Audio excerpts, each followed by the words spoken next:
مولاي صل وسلم دائما أبدا على حبيبك خير الخلق كلهم مولاي صل وسلم دائما.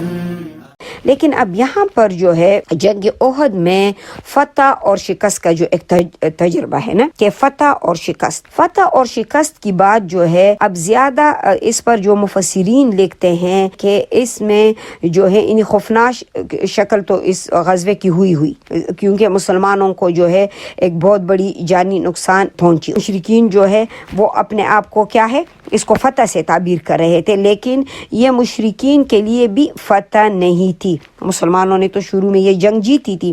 اب مسلمانوں پر یہ جنگ کی جو دوبارہ تکلیف آئی تو یہی بات جو ہے کیونکہ مشرکین مکہ کی جو لشکر تھی وہ تو مسلمانوں کے کیمپ پر قابض ہی نہ ہو سکی. جیسے کہ اگر ہم بدر میں جاتے ہیں تو بدر میں تو مسلمانوں نے مکمل قبضہ کیا تھا کفار پر، ان کے کیمپ پر، ان کے اموال پر، ان کے غنیمتوں پر، اور ان کے لوگوں کو قیدی بنا کر لائے تھے. اور جبکہ یہ لوگ تو فوراً وہاں سے بھاگ گئے. اور جو ہے اگر مدنی لشکر میں بدنظمی بھی ہو گئی کیونکہ دوبارہ سے یعنی پیچھے سے حملہ ہوا، لیکن پھر بھی انہوں نے اپنا پلہ جو ہے ہلکا نہیں رکھا، خوب ڈٹ کے لڑے. اور پھر اس کے بعد جو ہے بہت انہیں زخموں سے چور ہونے کے بعد دوبارہ کیا تھا ابو سفیان کا پیچھا کیا انہوں نے.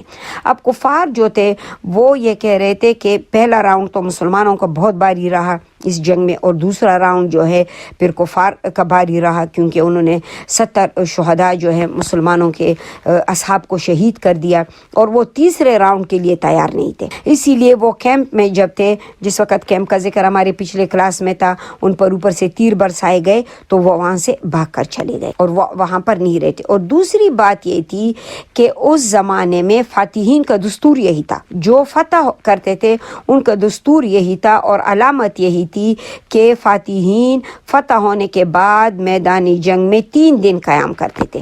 اور یہ لوگ تو فوراً چلے گئے، انہوں نے تو جو ہے نا بس ابو سفیان نے اعلان کیا اور چلے گئے. اور پھر مسلمان جو ہیں مدینہ طیبہ، جو مسلمانوں کے کوئی مالی غنیمت ان کے ہاتھ نہیں آیا، کوئی مسلمان قیدی وہ نہیں ساتھ لے کے گئے، حالانکہ مدینہ طیبہ ان سے کچھ قدم پہ دور تھا اور اسلامی لشکر کو کیا ہے یہ اپنے قابو میں نہ کر سکے. اب اس کے بعد جو ہے ابو سفیان کیا تھا یہ واپس مکہ چلا گیا.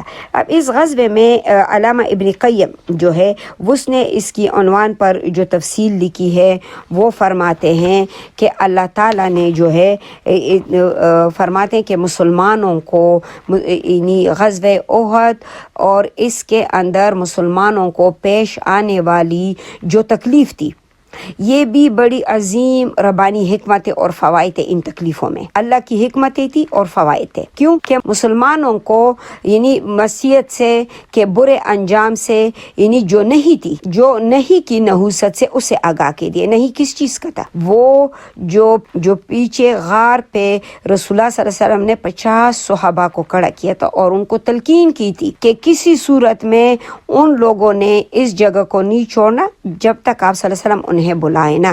تو اللہ تعالیٰ نے ایک بات مسلمانوں کو دکھا دی کہ نہیں کا کتنا بڑا نقصان پہنچ سکتا ہے مسلمانوں کو. اب تیر اندازوں پر جو ہے رسول اللہ صلی اللہ علیہ وآلہ وسلم کے کیا ہے یعنی حکم کی، ان تیر اندازوں نے خلاف ورزی کی اور پھر جو مرکز چھوڑ دیا جس کی وجہ سے نقصان اٹھانی پڑی. اب یہ اللہ تعالیٰ نے جو ہے ایک بہت بڑا امتحان مسلمانوں کا لے لیا اور اس میں یہ بھی راز پوشیدہ رہا کہ اگر کیونکہ رسول اللہ صلی اللہ علیہ وسلم کے ہوتے ہوئے تو ظاہر ہے اللہ کی مدد آتی رہے گی ہمیشہ ان پہ.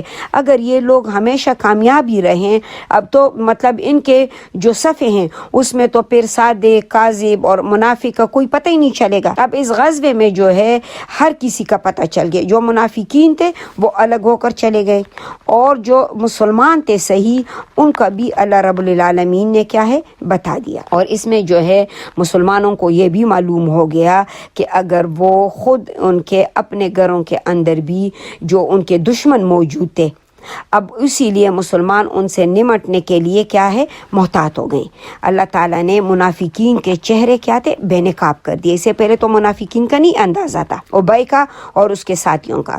اور ایک حکمت اس میں یہ بیان کرتے ہیں کہ حکمت یہ بھی تھی کہ بعض مقامات پر جو مدد یعنی تاخیر سے کیا ہے، اس میں انسان کے اندر عاجزی پیدا ہوتی ہے۔ اگر ہر وقت جو ہے مسلمانوں کو کامیابی ملتی، ہو سکتا ہے کہ پھر ان کے اندر غرور آ جاتا، لیکن اللہ رب العالمین نے ان کو صبر اور ان کو جو ہے نا عاجزی ہر طرح سے جو ہے ایک سبق اس غزوے میں کیا ہے مسلمانوں کو اسی غزوے میں مل گئی۔ اور پھر اللہ رب العالمین نے مسلمانوں کو یہ بھی بتایا کہ ابتلا اور آزمائشوں کے بعد جو درجات ایمانی ہے وہ اللہ تعالی جو ہے مسلمانوں کو نصیب کرتے ہیں، اور شہداء کے بہت بڑے درجے ہیں۔ اللہ رب العالمین نے جو ہے وہ شہداء کے لیے جو ہے بہت بڑا مقام جو ہے وہ رکھا ہوا ہے۔ ہماری آج کی اس کلاس کو جو ہے ہم یہاں پر رکھتے ہیں، اور یہ جو جنگ احد تھی اس کو ہم کبھی بھی یہ نہیں کہہ سکتے ہیں کہ اس پہ مسلمانوں کو شکست ہوئی، کیونکہ اللہ رب العالمین نے مسلمانوں کے ضرور جو ہے مسلمانوں کو یہ تکلیف ضرور پہنچی کہ 70 شہداء جو ہے صحابہ ہمارے شہید ہو گئے، 70 صحابہ شہید ہو گئے۔ اور وجہ کیا تھی؟ وہ مسلمانوں کی اس جگہ چھوڑنے کی، اور اس میں بھی اللہ رب العالمین کی حکمتیں تھیں کہ ایک تو رسول اللہ صلی اللہ علیہ وسلم نے جب کہا کہ جنگ مدینہ طیبہ میں ہو تو مسلمانوں کے اندر کوئی جذبہ تھا، انہوں نے احد کے مقام پہ کہا، تو 2 جگہ جو نہیں تھی اس کے بھی اللہ رب العالمین نے جو ہے مسلمانوں کو ایک طرح سے ان کا انجام دکھا دیا کہ اطیعوا اللہ و اطیعوا الرسول، کہ اللہ اور اس کی نبی کی مکمل اطاعت ہو۔ جس وقت اللہ کی نبی کے اطاعت میں تھوڑی سی بھی کمی بیشی آ جائے تو پھر جو ہے مسلمانوں کو کس قدر بڑے نقصان سے دوچار ہونا پڑتا ہے۔ اور رب العالمین نے اس غزوے کو ایک طرح سے بغیر جو ہے نہ شکست نہ اس کو جو ہے ایک طرح سے فتح تھا، لیکن اللہ تعالیٰ نے مسلمانوں کو بہت بڑے سبق اس غزوے سے دے دیے۔ تو انشاءاللہ اس غزوے کے کچھ تھوڑے واقعات ہم اگلی کلاس میں لیں گے۔ اس وقت تک کے لیے میں اجازت چاہتی ہوں۔ السلام علیکم ورحمۃ اللہ وبرکاتہ۔ مولاي صل وسلم دائما أبدا على حبيبك خير الخلق